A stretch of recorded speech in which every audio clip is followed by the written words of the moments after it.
ना आप गरीब हैं ना आप अमीर हैं। समय कभी आपको गरीबी की तरफ ले जाता है, कभी अमीरी की तरफ ले आता है। जब समुद्र में आप नहाते हैं तो लहरें कभी आपको समुद्र में अंदर की तरफ ले जाती हैं, कभी लहरें आपको समुद्र में किनारे की तरफ फेंक देती हैं। समुद्र में एक बार जाओ तो वहाँ आपका बस नहीं चलता, वहाँ लहरों का बस चलता। लहरें आपको अंदर ले जाएं या बाहर कर दें। अंदर ले जाएंगी तो आप अपने को बचा नहीं सकते, और बाहर फेंकेंगी तो आप अंदर जा नहीं सकते। वहाँ लहरों के हिसाब से चलना है, हाँ या ना। उसी तरह ये समय की लहर है, कब आपको अमीर बना दे, कब आपको गरीब बना दे। इसलिए समय को समय की तरह देखा करो। कोई अमीर नहीं होता धरती पर, कोई गरीब नहीं होता। समय आपका अच्छा है, आपको अमीर कहा जाएगा। समय आपका बुरा है, आपको गरीब कहा जाएगा। बताओ, अमीरी गरीबी व्यक्ति से है कि समय से है? इसलिए पुरुष बली नहीं होते है, समय होत बलवान। आप कुछ नहीं कहते, आपका समय सब कुछ कहता है। आप कुछ नहीं करते, आपका समय सब कुछ करता है। इसलिए समय बुरा चले तो ज़्यादा परेशान होने का नहीं। आज समय बुरा है तो कल अच्छा होगा, और समय जिनका अच्छा है उनका बुरा भी हो सकता है, क्योंकि यही खेल है। आप देखो, जब फ्लाइट उड़ती है, हेलीकॉप्टर उड़ता है, तो ज़मीन से वो ऊपर की तरफ जाता है। फिर ऊपर जाकर के कितने ऊपर जाएगा? ऊपर की भी तो एक सीमा है ना, वहाँ जाके स्थिर होगा, मतलब उस ऊंचाई पर। फिर वो रन करेगा, धीरे धीरे चलेगा, और फिर टाइम होते ही वो उसे नीचे आना पड़ेगा। पक्षी कितने भी ऊंचे उड़े, लेकिन उस ऊंचाई का भी तो एक दायरा है, कितने ऊंचे जाएगा और वहाँ रहेगा, फिर उसे नीचे। हर व्यक्ति के जीवन में यही चलता है। पतंग कितनी ऊंची जाएगी, उस ऊंचाई का भी तो एक दायरा है, जाएगी, फिर उसे नीचे आना पड़ेगा। बोलो हाँ, ऐसी कौन सी पतंग है जो ऊपर गई और नीचे ना आई है? फिर ये जिंदगी भी एक पतंग है। ऊपर जाओगे तो यदि ऊपर जाने की खुशी है तो नीचे आने का भी ध्यान रखना। इसलिए मैं कहता हूँ, ऊपर जाने की खुशी नहीं होनी चाहिए और नीचे आने का दुख नहीं होना चाहिए। हर हाल में प्रसन्न रहो, ये तो ईश्वर की लीला है। ये समझो, हर हाल में हैप्पी रहो, खुश रहो। ये जान लो कि हम एक दिन ऊपर जाएंगे फिर नीचे आएंगे।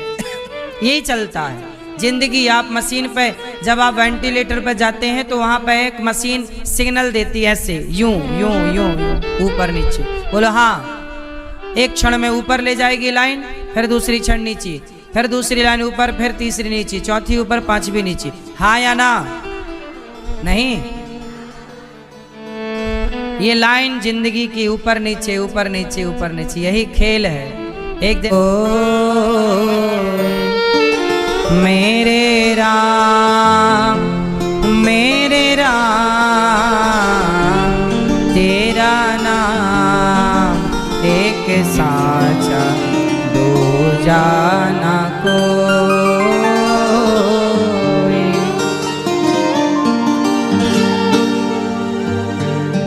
जीवन आनी जानी छाया।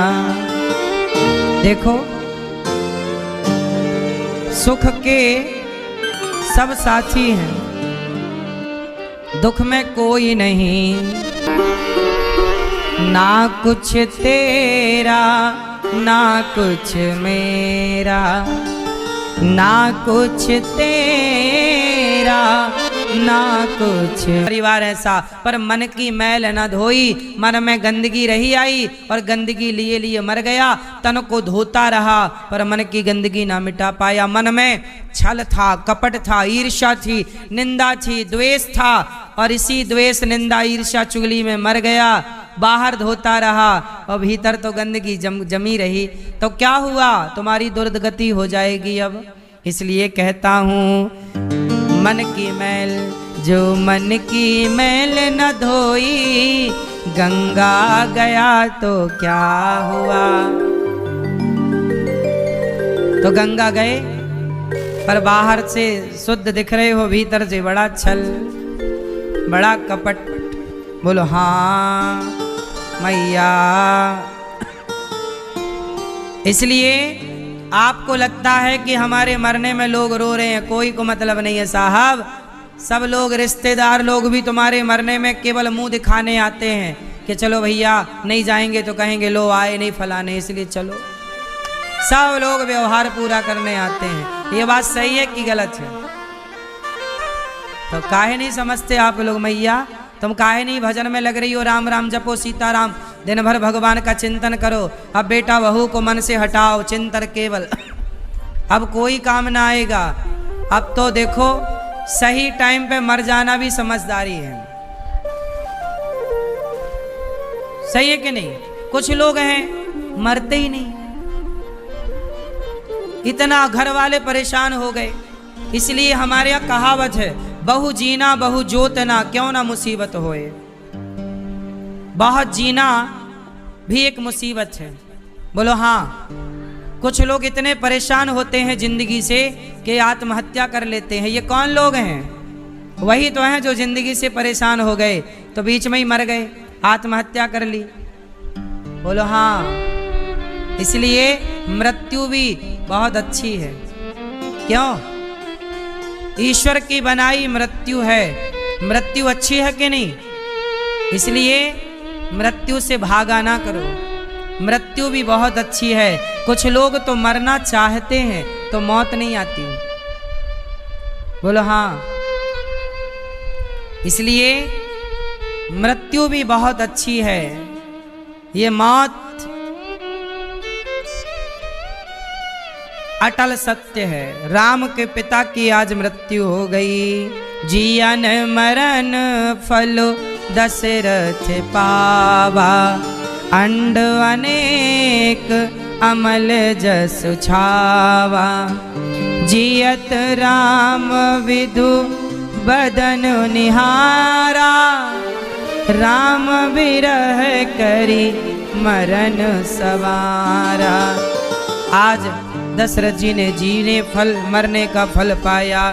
बेल पाहि बिकल दास अरुदासी, घर घर रुदन करहे पुरवासी।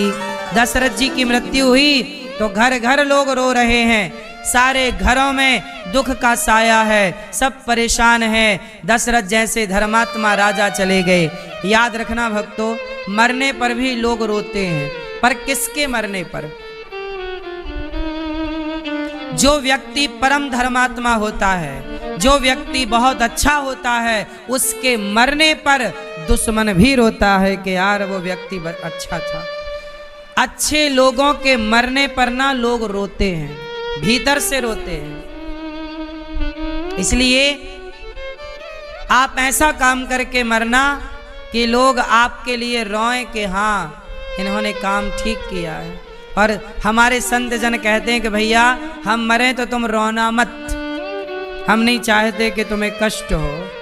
इसलिए पहले के लोग परिवार के बीच में मरते ही नहीं थे, जंगलों में जाकर के मर जाते थे, तीर्थ यात्रा पे जाके मरते थे, ताकि हम मरने के बाद क्यों दुख दें आपको। कितना बड़ा भाव था। दशरथ जी जब रोए, सब घर में रुदन चल रहा, सब लोग रो रहे हैं, पर कैकेयी मां नहीं रोई। मैया दशरथ जी के मरने में सब रोए, पर कौन नहीं रोया? कौन नहीं रोया? मैया बैठ जाओ मेरी माँ। दशरथ जी के मरने में कौन नहीं रोया? कैकेयी और मंथरा, सब रोए पर कैकेयी नहीं रोई। तब दशरथ जी को पानी में तेल में डुबा के रखा गया, उनकी बॉडी को खराब ना हो। गुरु वशिष्ठ जी ने भरत जी को सूचना पहुंचाई, और गुरु वशिष्ठ जी ने जब भरत जी को सूचित किया तो भरत जी रथ पर जैसे थे वैसे बैठकर आए आज भरत जी को बड़े अपशगुन हो रहे। अच्छा, राम वनवास चले गए और पिता की मृत्यु हो गई, ये बात दशरथ जी के, ये बात भरत जी को पता नहीं चली। ये बात भरत जी को पता नहीं चली। भरत जी जब आए तो पूरी अयोध्या वीरान थी, परेशान सी नजर। जो भरत जी को देखता वो नजर फेर लेता, कोई भरत जी को देखना नहीं चाहता था, क्योंकि सबको यही लग रहा था ना कि पूरे फसाद की जड़ भरत जी हैं। अभी तो भरत जी को अपना पक्ष रखने का मौका मिला नहीं। अब भरत जी सब तरफ देखे पर कोई चहल पहल नहीं, कोई मुस्कुरा नहीं रहा है, किसी के घर पर दीपक नहीं जल रहा है, कोई खुश नहीं है। सबके घर के बंधनवार सूख चुके हैं, किसी के घर में रंगोली नजर नहीं आई, किसी के द्वार पर शाम का दीपक नजर नहीं आया। भरत जी को लगा भैया ये अयोध्या में क्या हो गया, किससे पूछूं। जिससे पूछते हैं कि भैया तुम परेशान क्यों हो, कोई बताता नहीं, चला जाता है। भरत जी से कोई बात नहीं करता अयोध्या में। भरत जी कुछ पूछें कोई उत्तर नहीं मिलता। भरत जी बोले अब मैं किससे जाऊं मिलूं, बोले माँ से मिलूं, माँ सब बताएगी। तो भरत जी अपनी माता कैकई से मिलने गए, लेकिन जब माँ से मिलने गए तो माँ ने जब सुना कैकई ने कि मेरा भरत आया, माँ ने एक आरती सजाई, फूलों की माला सजाई, और जब भरत आए तो फूलों की माला पहनाकर भरत जी की आरती उतार रही है कैकई माँ। भरत जी बोले चलो मेरी माँ तो खुश है। भरत जी को लगा कि माँ खुश है तो सब खुश होंगे, पर भरत जी को क्या पता था कि केवल आपकी माँ ही खुश है, बाकी कोई खुश नहीं है, कोई खुश नहीं है। भरत जी ने सबसे पूछा, कोई उत्तर नहीं। कैकई माँ आरती उतार रही है। राम ने कहा, भरत जी ने कहा माँ भैया राम कैसे हैं, माँ कौशल्या कैसी हैं, भाभी कैसी हैं, सब कुशल से तो है ना माँ। कैकई बोली ये पहले मिठाई खाओ फिर सब बताऊंगी। सोचो कैकई के पति मरे पड़े हैं, दशरथ जी मरे पड़े हैं, और कैकई अपने बेटे की आरती उतार रही है, बेटे का मुंह मीठा कर रही है। बेटा बाप पति मरा पड़ा है। अब सोचो जरा, कैकई इतनी निर्दयी तो कभी ना थी। कैकई ऐसी नहीं थी कि मेरे कारण राम वनवास गए। माँ मैं कैसे बताऊं कि उस पापनी माता ने मुझे जन्म देते ही मार क्यों नहीं डाला। माँ मुझे इस बात का बड़ा कष्ट है कि मैं जन्म लेते ही मर क्यों नहीं गया। कौशल्या मैया बोली बेटा भरत मुझे पता है कि तेरे मन में कुछ भी कपट नहीं है, पर बेटा ऐसी बात मत कर। अब देख जो होना था हो गया, पर तू ऐसी बात मत कर। कौशल्या माँ समझा रही है भरत जी को। गोद माँ कौशल्या की गोद में भरत जी का सिर है। माँ बहुत माँ के आंसू भरत जी को गीला कर रहे हैं, सिर गीला कर रहे हैं। माँ कौशल्या रो रही हैं, समझा रही हैं कि बेटा तेरा कोई दोष नहीं है भरत, जो होनी थी वो हुआ, किसका दोष है ये बता। तभी वशिष्ठ जी आए, भरत जी को लेकर चले। भरत चलो पिता का अंतिम संस्कार करो। सरयू के तट पर गए, दशरथ जी की अर्थी सजाई गई, चिता सजाई गई, और भरत जी ने पिता का अंत्येष्टि अंतिम संस्कार किया। मुखाग्नि दशरथ जी को भरत जी ने दी, पिंडदान किया, तर्पण किया, श्राद्ध किया, जो भी एक पुत्र का कर्तव्य है अपने पिता के लिए सब किया। सारे नगर को बुलाकर भोजन कराया, ब्राह्मणों को भोजन कराया, तेरहवीं हुई, सारी क्रियाएं हो गई। अब सुनो, समाज में एक कितनी, अब कुछ लोग कहते हैं कि किसी के मरने के बाद लोग तीर्थ यात्रा नहीं करते कि भाई फलाने घर में मर गए हैं तो मंदिर जाने से लोग रोकते हैं। ऐसी प्रथाएं हैं कि भाई मर गए हैं, पिता मर गया, माँ मर गई, तो लोग कहते हैं यात्रा पे ना जाओ, लोग कहते हैं कि मंदिर ना जाओ। जबकि सुनो, दशरथ जी मरे तो दशरथ जी के मरने के बाद भैया भरत तुरंत उनकी मृत्यु के बाद, उनके अंतिम संस्कार के बाद, उनकी 13वीं के बाद तुरंत राम का दर्शन, भगवान का दर्शन करने भरत जी चल पड़े। तो दर्शन करने जाना चाहिए, यही परंपरा है। लेकिन अब उल्टा चला रहे हैं लोग, नहीं जाते, बोलते हैं मर गए हैं घर में, पिताजी माँ जी बोले 1 साल तक कहीं नहीं जाएंगे। 1 साल तक झूठ बोलने की मनाही नहीं करते कि 1 साल तक छल कपट नहीं करेंगे, इसकी कोई पाबंदी नहीं लगाते। मांस मदिरा का सेवन 1 साल तक नहीं करेंगे, इसकी पाबंदी नहीं। भगवान के दर्शन की पाबंदी करते हैं। कितनी अज्ञानता है। गलत काम नहीं छोड़ा कि मर गए हैं बाप तो गलत काम ना करें, 1 साल तक छल कपट ना करें, निंदा चुगली ना करें, नहीं, वो नहीं छूटेगा। मंदिर जाना छोड़ दिया बस। क्रोध न छोड़ा, लोभ न छोड़ा, राम भजन क्यों छोड़ दिया। क्या बताएं, सब उल्टी रीत चल रही है।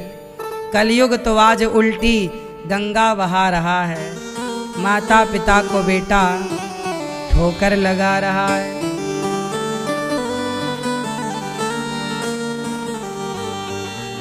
कलयुग तो आज उल्टी गंगा बहा रहा है।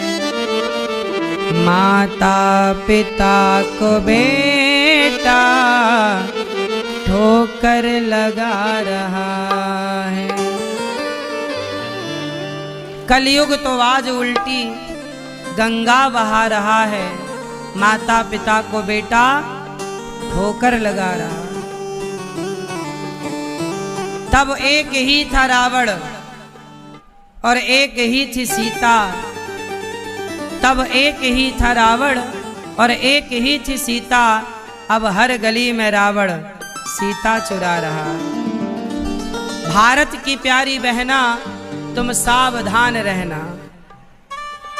भारत की प्यारी बहना तुम सावधान रहना। पापी भी हाथों अपने राखी बंधा रहा है। कलयुग तो आज उल्टी गंगा बहा रहा है।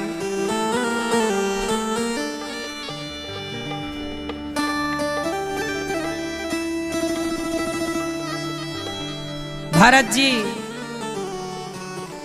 चले सभा की ओर। सभा लगी। अब वशिष्ठ जी ने सारे नगरवासियों को बुलाया, भैया आओ, एक सभा लगी। दशरथ जी का अंतिम संस्कार हुआ। अब सबका वहां पर बैठने का स्थान निश्चित हुआ। सारी अयोध्या के मंत्री संतरी, प्रजा, सेना, महारानियां। अब तो कैकई माँ को भरत जी ने देखना बंद कर दिया। कैकई का सारा घमंड टूट गया। अब कैकई भी सिर झुकाए बैठी हैं। अब कैकई को सारे लोगों ने जो ताना मारा, इस पापनी ने सब किया है। ये ऐसी पापनी सब कह रहे हैं। देखो, पति मरा तो रोई तक नहीं। अब कोई कैकई का मुंह देखना पसंद नहीं करता। सोचो, भरत जैसे भक्त की माता है कैकई। उस त्रेता के बाद द्वापर निकल गया, कलयुग चल रहा है। इन दोनों युगों में कोई भी आज तक अपनी बेटी का नाम किसी बाप ने कैकई नहीं रखा। तब से सोचो, कोई बाप अपनी बेटी का नाम कैकई रखता है? क्यों? कौशल्या नाम की स्त्रियां हजारों मिल जाएंगी, सुमित्रा नाम की स्त्रियां हजारों मिल जाएंगी, कैकई नाम की स्त्रियां ना मिलेंगी। क्यों? क्योंकि समाज ने कैकई का नाम लेना छोड़ दिया। जो राम का विरोधी है, लोग उसका नाम भी लेना पसंद नहीं करते, चाहे वो भरत जी की माँ ही क्यों ना हो। भरत जी ने नाम लेना छोड़ दिया, माँ कहना बंद कर दिया। अब वो कैकई भी आकर बैठी हैं। तीनों रानी आई तो कैकई भी आई। सभा लगी ऐसे ही जैसे आप लोग बैठे हो। ऐसे ही पूरी अयोध्या की प्रजा इकट्ठी हुई, बच्चों से लेकर बूढ़े आए, सबकी आंखों में आंसू हैं। भरत जी को बिठाया और गुरु वशिष्ठ जी ने खड़े होकर कहा, हे अयोध्या वासियों, आज आप लोगों की उपस्थिति में मैं एक निर्णय लेने जा रहा हूं। सुनो, महाराज की आज्ञा थी कि राम वनवास जाएं, तो राम वनवास चले गए। राम के दशरथ जी के एक बेटे ने, महाराज के एक पुत्र ने पिता की आज्ञा का, माता की आज्ञा का पालन किया और राम 14 वर्ष के लिए वनवास चले गए। हे अयोध्या वालों, हे नगरवासियों, आप लोग बताओ कि महाराज ने दूसरा वचन क्या दिया था, कैकेयी ने दूसरा वचन क्या मांगा था। नगरवासियों ने कहा कि भरत को राजा बनाइए। तो गुरु वशिष्ठ जी ने कहा, हे अवध के वासियों, भरत राजा बने, क्या इसमें आप लोगों को कोई आपत्ति है, कोई दिक्कत है? सबने हाथ उठाकर भरत जी का समर्थन किया, क्योंकि अब नगरवासी करते क्या, जब महाराज की ही आज्ञा है और राम भैया मानकर वनवास चले गए, तो सारे लोगों ने कहा, गुरु वशिष्ठ जी ने कहा कि महाराज की अंतिम इच्छा है कि भरत राजा बने, इसलिए भैया भरत, ये सारी जनता कह रही है कि तुम राजा बन जाओ, हम कह रहे हैं, सारे मंत्री कह रहे हैं, सारा समाज आपके पक्ष में है, आप राजा बनो। आपकी माता भी यही चाहती थी। कौशल्या मैया से पूछा गया, माँ आपका मत क्या है? कौशल्या मैया बोली, मेरा तो मत है कि मेरा बेटा भरत ही राजा बने। अब सोचो, ये बात कौशल्या माँ से पूछी जाए तो कौशल्या माँ को कोई दिक्कत नहीं है। कौशल्या माँ ही माँ है, जैसे माँ कहा जाता है माँ, उस माँ शब्द का जो सार्थक स्वरूप है, सार्थक माँ शब्द की जो माँ शब्द की परिभाषा है, जो माँ शब्द की परिभाषा है, वह सार्थक परिभाषा केवल कौशल्या माँ। यदि आपको माँ शब्द की परिभाषा जाननी है तो कौशल्या माँ को याद कर लो, वही कौशल्या माँ शब्द की सार्थक परिभाषा है। परिभाषा शब्दों में क्या कहें, कौशल्या माँ चलती फिरती परिभाषा है। कह रही हैं कि राम को वनवास हुआ, भरत को राजा बनाओ, कोई विरोध नहीं। सोचो, राम का विरोध करने वाले 2 लोग थे अयोध्या में, कैकेयी और मंथरा, लेकिन भरत जी का विरोध तो किसी ने नहीं किया। भरत जी का रास्ता साफ है, भरत जी आप राजा बने, कल की तारीख आप राजा।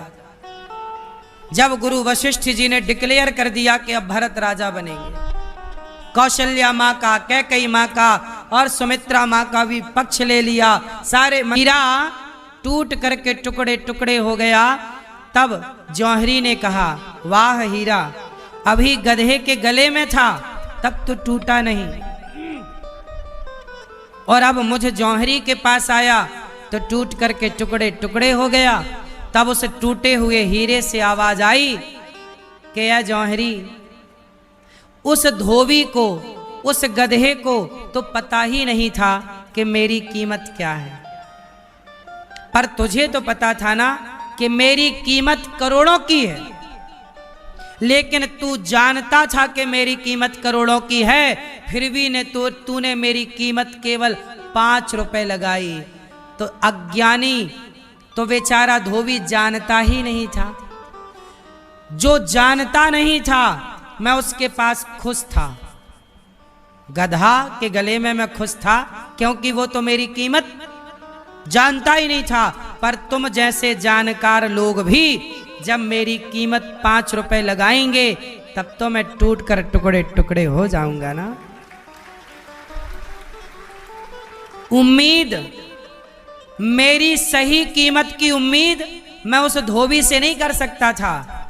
मेरी पहचान तुम कर सकते थे, मेरी कीमत तुम्हें पता है, उस धोबी को पता नहीं है। उसी तरह भरत जी कहते हैं कि गुरुजी मैं राजा बन गया तो पृथ्वी डूब जाएगी। वशिष्ठ जी ने कहा पापी रावण के पाप से पृथ्वी ना डूबी, हिरण्याक्ष हिरण्यकश्यपु जैसे पापियों के पाप से पृथ्वी ना डूबी, तो भरत तुम जैसे धर्मात्माओं के बल से पृथ्वी कैसे डूब जाएगी। तब गुरु जी ने जब ये सवाल किया तो भरत जी ने कहा कि गुरु जी ये धरती को, इस पृथ्वी को रावण हिरण्याक्ष हिरण्यकश्यपु जैसे लोगों से धर्म की उम्मीद नहीं है। ये पृथ्वी जो है, आप बताओ, ये धरती माता जो है, ये धरती माता धर्म की उम्मीद रावण जैसे लोगों से करती है या भरत जैसे लोगों से करती है? बताओ, ये धरती धर्म की उम्मीद रावण जैसों से करेगी कि राम जैसों से करेगी? अरे रावण ने सीता को चुरा लिया, तो रावण जैसे लोगों से इससे ज्यादा और उम्मीद क्या है? सीता मैया को चुरा लेना रावण जैसे लोगों से, और आप उम्मीद क्या कर सकते हैं? ये किसी बहन बेटी को चुराएं तो कोई इनके लिए बड़ी बात, लेकिन रावण ने यदि सीता मां को चुराया, सोचो कि राम भी किसी स्त्री को चुरा कर ले आते तो ये पृथ्वी डूब जाती कि नहीं? क्यों? क्योंकि ये धरती रावण जैसों के बल पर नहीं, राम जैसे धर्मात्माओं के बल पर टिकी हुई है। रावण भले अपना धर्म छोड़ दे पर राम मर जाएंगे, पर राम अपना धर्म, क्योंकि राम के पिता दशरथ जी मर गए। कैकई को 2 वचन दिया था, दशरथ जी कह सकते थे कि मैं नहीं देता तेरे वचन। क्या कर लेगी कैकई? क्या कर लेती कैकई बताओ? मैं नहीं देता। 2 वचन दिया था राम दशरथ जी ने कैकई को। कैकई ने 2 वचन क्या मांगे कि राम को वनवास, भरत को राजा। दशरथ जी कह देते मैं नहीं देता, क्या कर लेती कैकई बताओ? पर नहीं, प्राण जाए पर। ये धरती किसके बल पर टिकी है? ऐसे सत्यवादी, ऐसे धर्मात्मा राजाओं के बल पर, ऐसे धर्मात्माओं के बल पर टिकी है जो आज 99 बेईमान इस देश में हैं, पर यदि एक ईमानदार है तो ये धरती उन 99 के बल पर नहीं, उस एक धर्मात्मा के बल पर टिकी हुई है। इसलिए आपसे प्रार्थना है कि लोग कितने भी बेईमान हो जाएं, पर आप लोग बेईमान ना होइएगा। लोग अपना धर्म छोड़ दें पर आप अपना धर्म मत छोड़िएगा। लोग अपना सत्य छोड़ दें पर आप अपना सत्य ना छोड़िएगा। लोग अपना धैर्य छोड़ दें पर आप अपना धैर्य ना छोड़िएगा। लोग अपनी सहनशीलता छोड़ दें पर आप अपनी सहनशीलता मत छोड़िएगा, क्योंकि ये धरती, ये माता पृथ्वी तुम्हारी तरफ टुकुर टुकुर देख रही है कि भाई धर्म को बचाएगा कौन? क्या धर्म को रावण बचाएगा? क्या रावण जैसों से उम्मीद है? बोलो। इसलिए रावण जैसों से उम्मीद नहीं है। धर्म को कोई बचाएगा तो रावण जैसे नहीं, राम और भरत जैसे लोग। गुरुजी, यदि मैं राजा बन गया तो ये पृथ्वी रसातल में चली जाएगी। क्यों चली जाएगी? क्योंकि इस धरती को उम्मीद किससे है? भरत जैसे लोगों से। भरत पर आरोप क्या लगता? यदि भरत राजा बन जाते तो लोग क्या कहते? भरत जी बोलते कि यदि मैं राजा, अभी मैं राजा बना नहीं, केवल राजा बनने की बात हुई गुरुजी तो मेरे भैया वनवास चले गए और मेरे पिता की मृत्यु हो गई। अभी मैं राजा बना नहीं, और राजा बनने के पहले इतना बड़ा विघ्न, मेरे राजा बनने की घोषणा होते ही अयोध्या में तहलका मच गया। मैं राजा बन जाऊंगा तो ये पृथ्वी डूब जाएगी, क्योंकि इस पृथ्वी को उम्मीद भरत से है कि भरत, तुम्हारी माँ ने भले धोखा किया अपने बेटे के साथ, पर तुम पर भरोसा है कि तुम अपने भाई के साथ धोखा नहीं करोगे।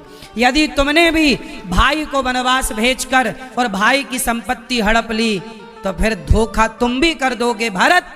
तो ये बताओ, फिर धरती को न्याय कौन दिलाएगा? फिर न्याय कहां जाएगा? कोई तो हो ना। सारे अन्यायी हो जाएंगे तो न्याय कहां जाएगा। इसलिए कहता हूं मर जाओ तो मर जाओ। दशरथ जी मर ही तो गए पर सत्य को नहीं छोड़ा। इसलिए दशरथ जी के मरने के बाद भी आज तक लोग उनको याद करते हैं और दशरथ जी का सम्मान करते हैं, क्योंकि प्राण गए पर वचन नहीं गए। इसलिए मेरी माँ, मरना तो सबको है, हम भी मरेंगे एक दिन, तो झूठ बोल के काहे मरे, सच बोल के मरो। बेईमानी करके क्यों मरे, ईमानदारी से। इसलिए कहते हैं अचार रोटी खाओ, चटनी रोटी खाओ, नमक रोटी खाओ, 56 भोग की चाह ना रखो, लेकिन ईमानदारी की रोटियां खाओ। ईमानदारी, बच्चों को कितना भी पढ़ाओ पर पढ़ाने के साथ साथ उसे ईमानदारी की शिक्षा दो। बेटा, आजकल के पढ़े लिखे लोग बेईमानी कर रहे हैं। पढ़े लिखे लोग आज लोगों को लूट रहे हैं। पढ़े लिखे लोग आज भ्रष्टाचार कर रहे हैं। पढ़े लिखे लोग आज हर सारे जितना भी गलत काम हो रहा है वो अनपढ़ लोग नहीं कर रहे हैं। जितने भी पद हैं सारे पदों पर पढ़े लिखे लोग बैठे हैं और बेईमानी भ्रष्टाचार अनपढ़ कर रहे हैं कि पढ़े लिखे। बोलो, इस देश में भ्रष्टाचार अनपढ़ कर रहे हैं कि पढ़े लिखे। फिर सारे अधिकांश पढ़े लिखे लोग भ्रष्टाचार ही कर रहे हैं, गलत ही कर रहे हैं।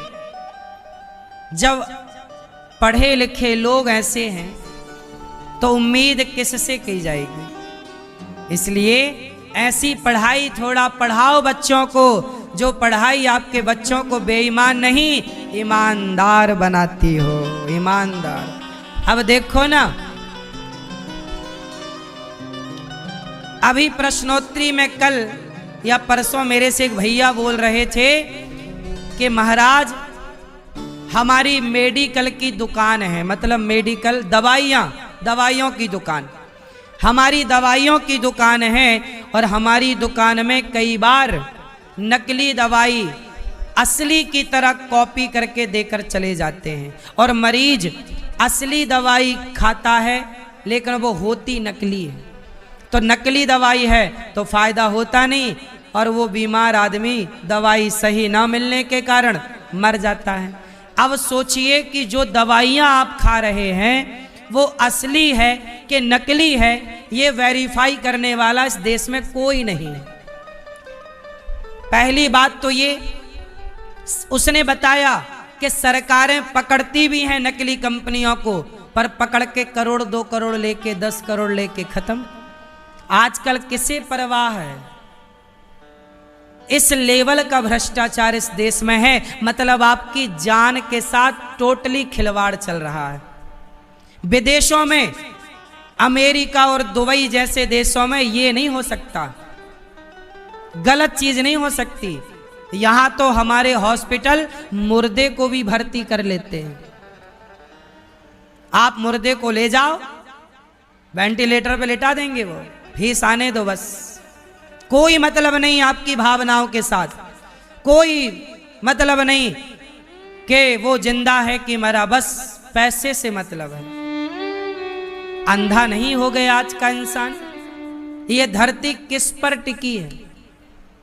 उन लोगों पर जो मुर्दे को भी भर्ती कर रहे हैं ना। मेरी माँ, अपने बच्चों को ऐसा डॉक्टर बनाओ, इतना अच्छा पढ़ाओ कि वो इलाज करके लोगों को ठीक करे, जो इंसानियत को बचाने की कोशिश करे।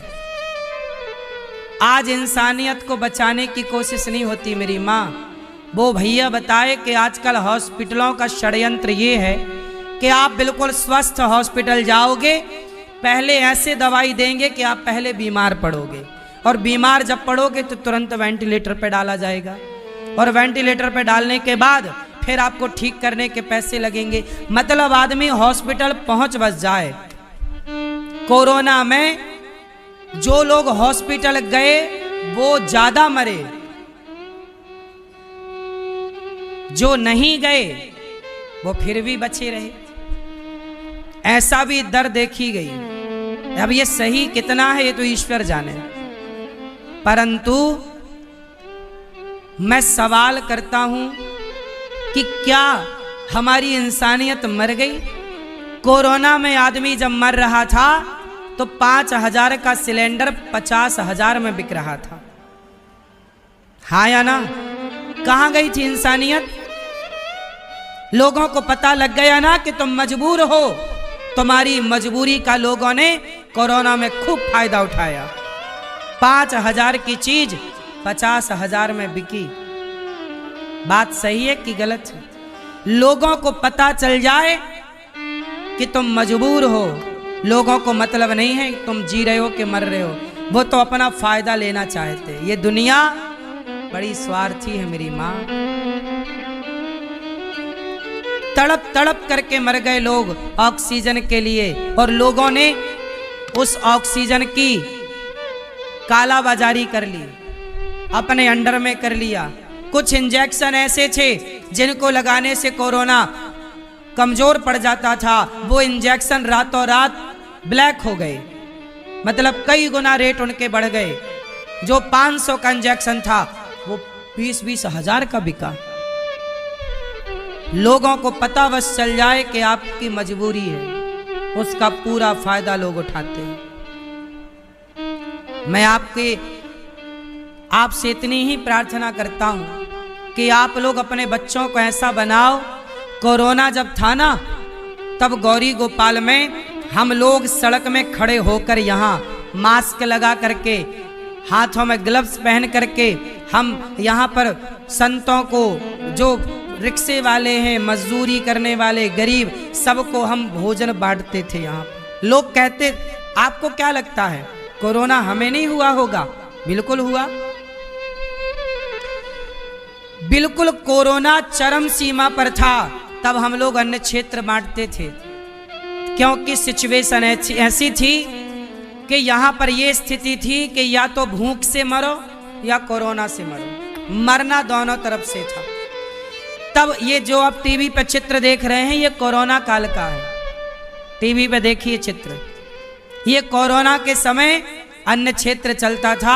उचित दूरी बनाकर संत लोग जो फुटपाथ पर सोते थे, उन संतों को, वो संत कहाँ जाते जब यहाँ या तो शर्त थी या भूख से मरो या तो कोरोना से मरो। तब हमने संतों की सेवा के लिए जो बन पड़ा, उस समय खूब सेवा की, दिन रात भोजन बांटा।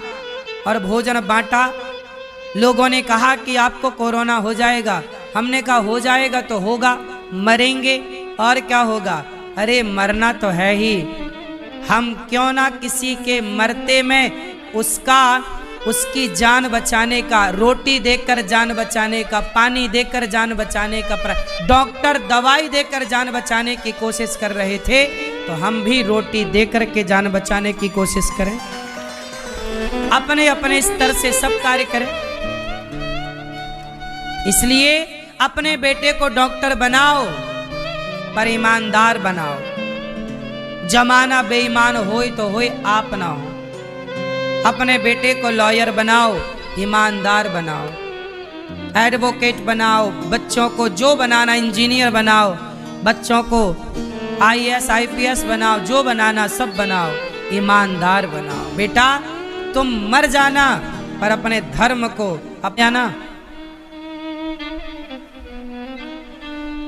तो गुरु वशिष्ठ जी से कहा कि मैं राजा नहीं बनूंगा, मैं राम का दर्शन करने चित्रकूट जाऊंगा और राम को लाकर राजा बनाऊंगा, और मैं राम की जगह 14 साल वनवास मैं जाऊंगा। जब ये सुना तो जनता जनार्दन ने साधु साधु कहकर भरत जी को आशीर्वाद दिया। भरत, तुम जैसे भैया भरत से यही उम्मीद थी।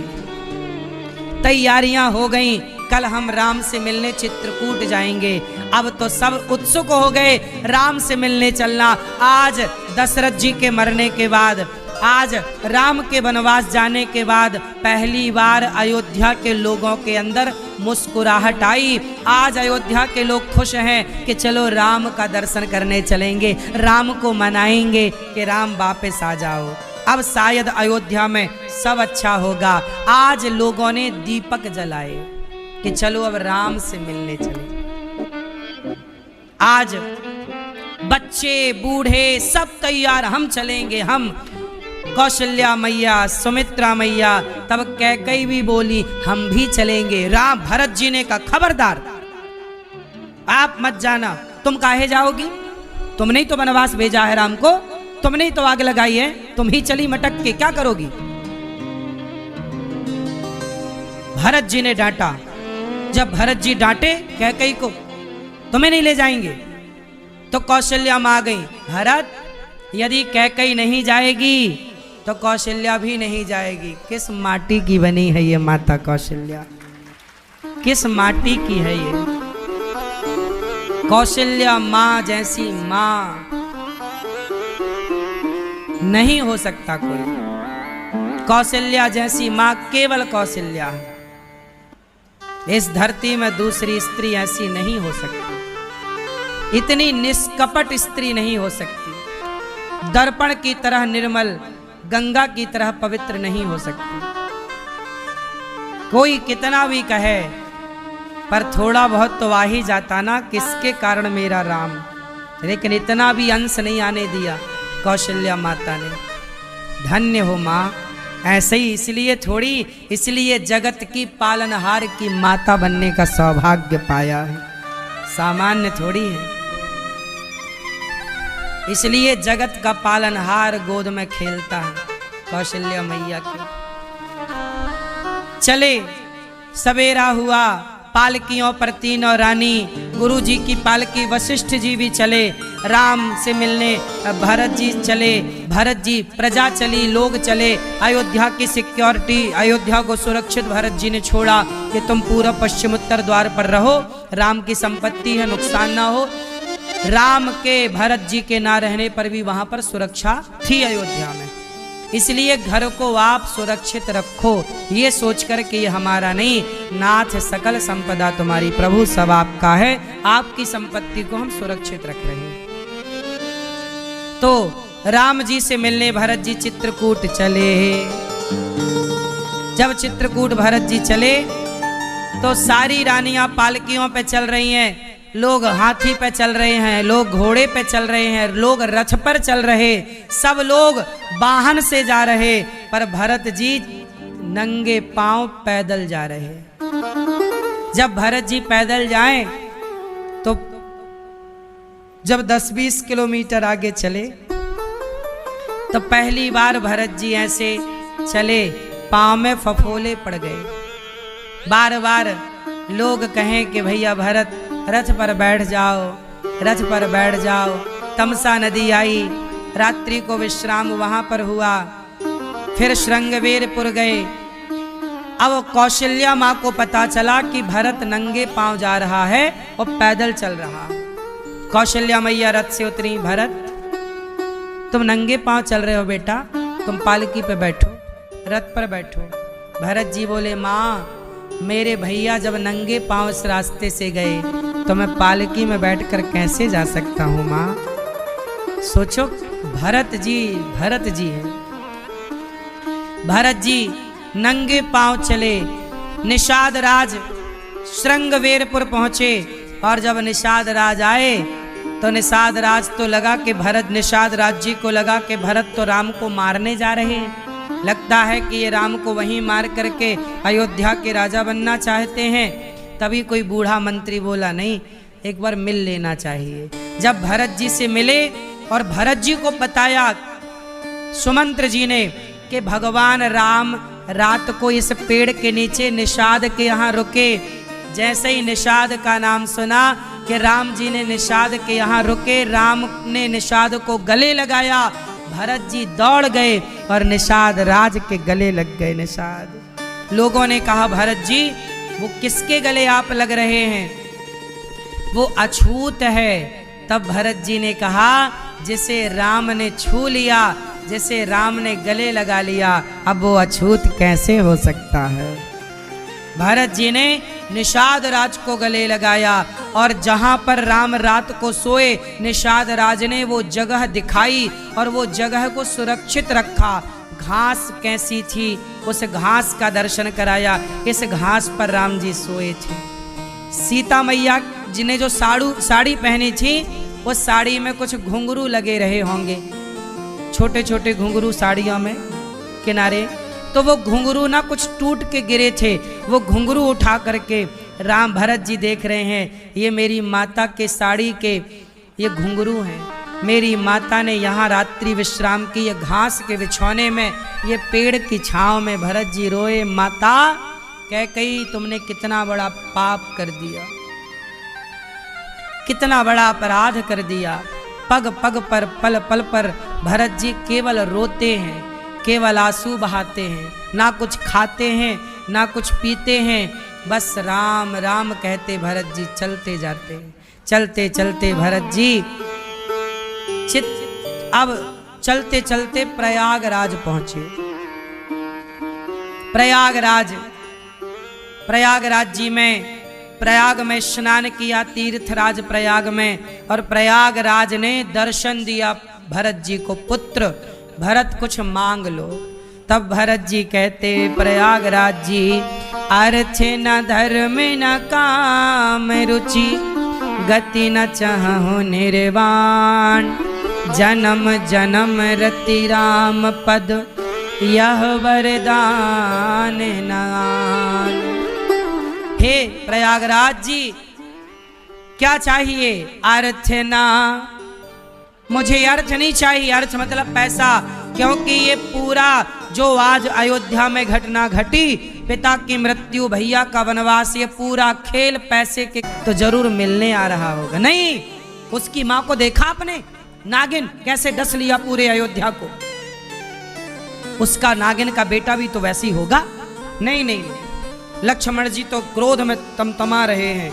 मैं देखता हूं कि भरत को आज मैं उसकी नानी याद दिला दूंगा, आज मैं बाण मारूंगा, मार दूंगा। तब आकाशवाणी हुई, भरत लक्ष्मण जैसा आप सोच रहे हैं ऐसा बिल्कुल नहीं है, ऐसा नहीं है। भरत का भाव वो नहीं है जो आप समझ रहे हैं। तब लक्ष्मण जी शांत हुए। तब तक मंदाकिनी में स्नान भरत जी ने किया और बिल्कुल राम जी की कुटिया के करीब ही आ गए भरत जी। और तभी कुटिया सामने नजर आई। भरत जी के पांव रुक नहीं रहे, बढ़े जा रहे हैं। अब राम मिलेंगे, अब राम की कुटिया, अब राम का दर्शन होगा। क्या होगा जब राम के पांव को देखूंगा? उनके पांव में छाले कांटे चुभे होंगे। राम को देखा सामने, राम जी खड़े हैं कुटिया, घास की कुटिया के सामने। भरत जी गए, दौड़कर राम जी के आगे खड़े हो गए और ऐसे खड़े खड़े, जैसे डंडा छोड़ दो तो धड़ाम से गिर जाता, ऐसे खड़े खड़े भरत जी धड़ाम से गिर गए। भरत जी राम के चरणों में गिर पड़े और पाही नाथ कहीं पाही गोसाई, भूतल परे लकुट की नाई, बचन सपेम लखन पहचाने, करत प्रणाम भरत जी जाने। अब तो भरत जी जब चरणों में गिरे तो राम जी ने भरत की तरफ नहीं देखा, राम जी ने लक्ष्मण की तरफ देखा कि देखो लक्ष्मण, तुम कह रहे थे ना कि भरत के मन में कपट है, देखो कैसे सच्चे भाव से चरणों में गिरा है। लक्ष्मण, जब तक तुम नहीं कहोगे ना मैं भरत को उठाऊंगा नहीं। तब राम प्रेम में डूब गए भरत के। तब लक्ष्मण जी ने कहा भैया वो भरत जी पांव में पड़े हैं। तब राम जी ने भरत जी को उठाकर अपने हृदय से लगाया, लक्ष्मण जी के कहने से, क्योंकि लक्ष्मण जी को संदेह था ना भरत जी पर राम को संदेह नहीं था। राम को भरत जी जानते हैं और भरत जी को राम जानते हैं। मेरे मन की या मैं जानूं या वो जाने। सोचिए, भरत के मन की लक्ष्मण नहीं जान पाए, भरत जी के मन की लक्ष्मण जी नहीं रह रही हैं। पेड़ के नीचे भी सोना पड़ा तो सोई, पर पति का साथ नहीं छोड़ा। आज की उन स्त्रियों को ये सब बातें सुनना चाहिए जो अपनी मां के भड़काने में आकर अपने पति का साथ छोड़ देती हैं, जो अपने पति को छोड़कर चली जाती हैं। पैसा नहीं है, पति गरीब हो गया, उसका समय बिगड़ गया, तो बहुत सारी कुछ पत्नियां हैं जो पति का साथ छोड़ देती हैं। सीता माँ के बारे में जानो, हर परिस्थिति में पति का साथ ना छूटे। चर्चा हुई, भरत जी बैठे हैं, भरत जी ने प्रस्ताव रखा कि भैया आप वनवास से मुझे वनवास दे दो 14 साल का, आप चलो अयोध्या। राम जी जनक जी का स्वागत कर रहे हैं, सब बैठे हैं। राम जी को पता लगा कि पिताजी नहीं हैं। पूरा दिन पिता के वियोग में राम जी रोते रहे। फिर दूसरे रात्रि हुई, विश्राम किया, फिर सवेरे हुआ तो सब राम जी के सामने हैं, चर्चा है, सब लोग राम जी से वार्ता कर रहे हैं। कौशल्या मैया राम जी को लाड़ कर रही हैं, प्यार कर रही हैं, सब एक दूसरे का ख्याल रखें। और वहाँ पर बड़े प्रेम से कौशल्या मैया राम जी का, सीता मैया का, भरत जी साथ में बैठे। क्या क्या बातें हुई, उन बातों में हम चर्चा करेंगे। आपको एक बात बता दूं कि देखो, कितना भी कठिन समय आ जाए पर भरत जी ने, राम जी ने अपने कर्तव्य को नहीं छोड़ा। किसको नहीं छोड़ा? कर्तव्य को। इसलिए आप लोग भी अपने जीवन को जीने की एक शैली बनाओ, एक सिद्धांत बनाओ, सिद्धांत, नियम बनाओ। नियम होना चाहिए। जिसके जीवन में नियम है वही इंसान है। जिसके जीवन में नियम नहीं, कुत्तों के जीवन में नियम नहीं होता, गधों के जीवन में नियम, एक अच्छे इंसान, एक अच्छे व्यक्तित्व के जीवन में नियम हो। नियम, सोने का नियम, जागने का नियम, काम करने का ढंग। जैसे आप सबके आशीर्वाद से ये दास अनिरुद्ध का नियम है कि देखो, कोई भी आ जाए, गौरी गोपाल में साधु संतों को मैं रोज निमंत्रण देता रहता हूँ, महाराज आओ गौरी गोपाल में प्रसाद पाओ। साधु संत लोग आते हैं, इन संतों को रोज भोजन देना, ये हमारा नियम है। हम जीते जी जब तक जिएंगे तब तक सेवा करते करते ही जिएंगे। जिस दिन मरेंगे उस दिन भी सेवा करेंगे, फिर मरेंगे। जब आखिरी दिन होगा मेरी जिंदगी का, तो वो दिन भी सेवा करके ही मरूंगा, ये मुझे विश्वास। भगवान से यही प्रार्थना कि प्रभु ये शरीर आखिरी जिस दिन मृत्यु मेरी हो, उस दिन भी मैं सेवा करके, कथा सुना करके, अपना नित्य का कर्म करके फिर मैं आपके धाम आऊं। काम कर्म ना छूटे, प्रभु की भक्ति ना छूटे, शरीर से सेवा ना छूटे। सेवा मानव का सबसे बड़ा पुण्य क्या है? भक्ति क्या है? भरत जी राम के पास गए, क्या कर रहे हैं? सेवा राम की। 14 साल लक्ष्मण जी ने राम की क्या की? सेवा। सेवक हैं